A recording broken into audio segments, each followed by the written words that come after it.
Struggling to thread in small beads onto thick yarn? Don't worry. In this tutorial, I'll show you how to thread in small beads onto thick yarns.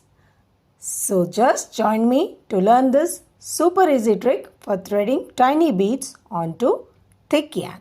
Hi friends, welcome back to my channel, Your Crochet. For this, you only need a simple sewing needle and thin thread.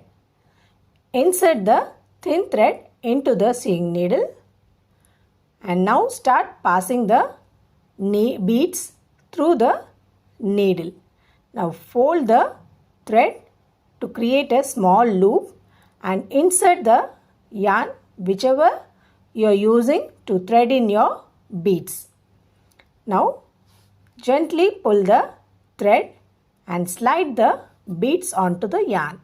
The tiny beads will easily glide through the thick yarn. Repeat the same process for more beads, and that's it. Your yarn is now ready for beadwork. Hope this trick makes your beadwork much easier. If you enjoyed this video, please do like, share and subscribe. So until we meet with yet another project, take care, stay safe.